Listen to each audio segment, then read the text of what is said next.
Justin Trudeau has announced he's stepping down as the Prime Minister of Canada and as the leader of his party. He's been in office for 9 years. Justin Trudeau's 9 years as Canadian Prime Minister is coming to an end. He will step down as the leader of the governing Liberal Party. Justin Trudeau, the Prime Minister of Canada, has resigned. So last night over dinner, I told my kids about the decision that I'm sharing with you today. I intend to resign as party leader, as Prime Minister. His caucus in revolt, his popularity plummeting. You failed Canada! You've ruined our country! Even Justin Trudeau's resignation speech seemed to want nothing to do with him.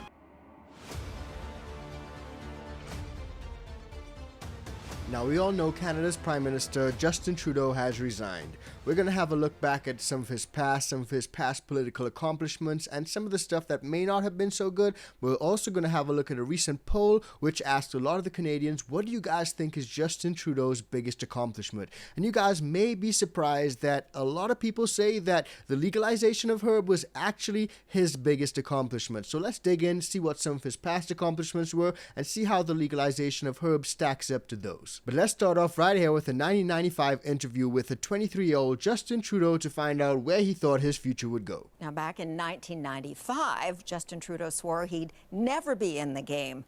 The then 23-year-old showed up unexpectedly in Montreal during my interview with his mother, Margaret. Here's how he answered my question. Is there anything you've learned from the experiences that both your parents have gone through? But nothing I should talk about on camera, I think. The politician already. No.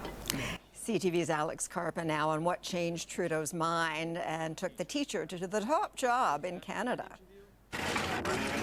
Justin Trudeau has been in the public eye since birth, with his father Pierre Elliott Trudeau serving as Prime Minister at the time. Ooh, piano. The eldest of 3 boys, there was pressure on the young Trudeau to follow in his father's footsteps, but in a 1995 interview with Sandy Ronaldo, Never. he mentioned he would not pursue that path and instead became a teacher in BC. A few years later, he and his family were back in the spotlight after his brother Michel died in an avalanche in 1998. And only 2 years later, his father died, with Trudeau giving the eulogy at the funeral. Following his father's death, he began a more public career. He was the face of a youth program called Katimavik, while also working for the Liberal Party of Canada. In 2005, he married Sophie Gregoire. Much like his father, Trudeau and Sophie raised a young family while in office, but in the summer of 2023, they announced their separation.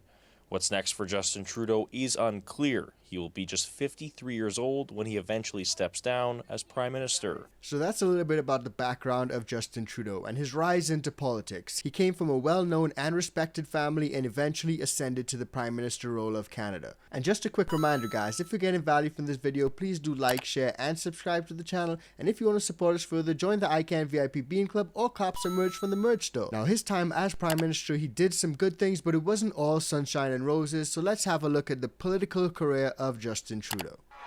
Justin Trudeau entered politics with a fighter's attitude and something to prove. I'm not just a last name. In 2008, he captured his first seat in Parliament. A charity boxing match win proved the MP could punch above his weight, and by 2013 he became leader of the Liberals, catapulting the party from 3rd place to a majority government in 2015. Sunny ways, my friends. Trudeau promised to grow the middle class, repair relationships with Indigenous communities, and appoint a gender-balanced cabinet. Because it's 2015. His first mandate came with controversy. A 2016 vacation violated the Conflict of Interest Act, and a visit to India became the butt of jokes for late-night talk shows. Then there was the SNC Lavalin scandal and the resignations of Jody Wilson-Raybould and Jane Philpott, along with a resurfaced photo that dominated the 2019 campaign. Should have known better, but I didn't. And I'm really sorry. But Trudeau's Liberals survived that campaign and a 3rd election with minority wins. The Prime Minister led Canadians through COVID-19 and invoked the Emergencies Act that ended the Freedom Convoy. He leaves behind a legislative legacy that includes marijuana legalization, the carbon tax, medical assistance in dying, $10 a day childcare, and universal dental care. The Prime Minister says it was his fight for a better Canada that kept him in the game. Trudeau embraced long overdue reconciliation with Canada's Indigenous communities and put forward progressive policies, from welcoming Syrian refugees to legalizing cannabis to tackling climate change. A time when many left-leaning premiers were on side, Canada signed the Paris Climate Agreement. Canadians are looking to step up and do their part on the fight against climate change.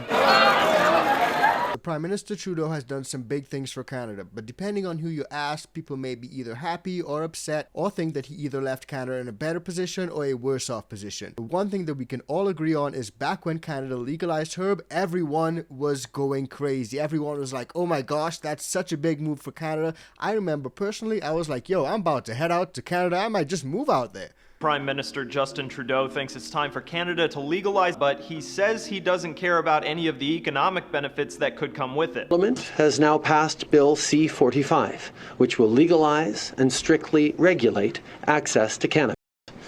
We will soon have a new system in place, one that keeps cannabis out of the hands of our kids and keeps profits away from organized crime.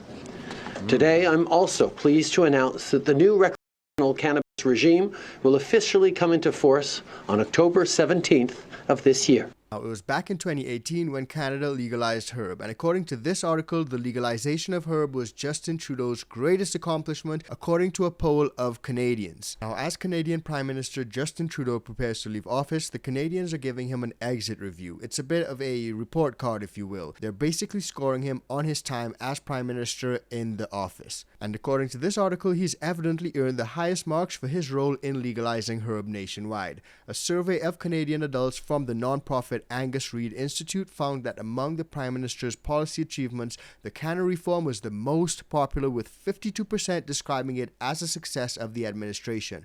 Only 24% called it a failure. Now, we got a list here that we will work through and show you guys, but going down the list, 47% gave Trudeau credit for his handling of the COVID-19 pandemic, 46% supported his expansion of social services, 45% said he effectively navigated the Ukraine-Russian war, and 39% backed his ban on assault-style firearms, for example. Now, according to this table, there are a bunch of different policy topics that are involved. We're talking legalization, the COVID-19 pandemic, expanding the social safety net, the response to Ukraine-Russia conflict, ban on assault-style firearms, promoting equality for women, introducing the federal carbon tax, purchasing and completing the TMX pipeline, the response to the inflation crisis, as well as the immigration policy. And we can see from this chart that a lot of people believe that things like the legalization of herb and even the handling of the COVID-19 pandemic was done in a satisfactory way, whereas the response to the inflation crisis, the immigration policies, these got failing marks, as only 10% of people seem to think that that was a success. Now, what's really interesting is that the legalization of herb also proved more popular than the Prime Minister's efforts to promote gender equality,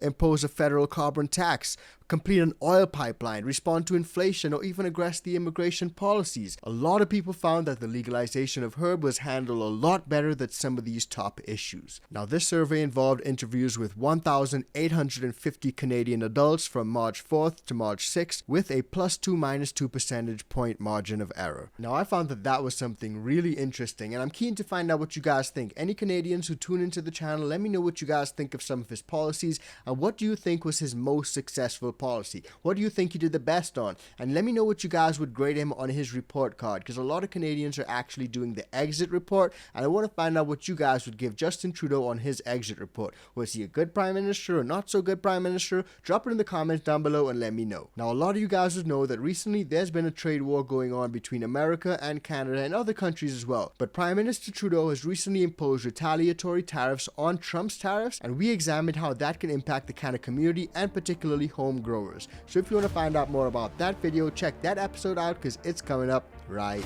now.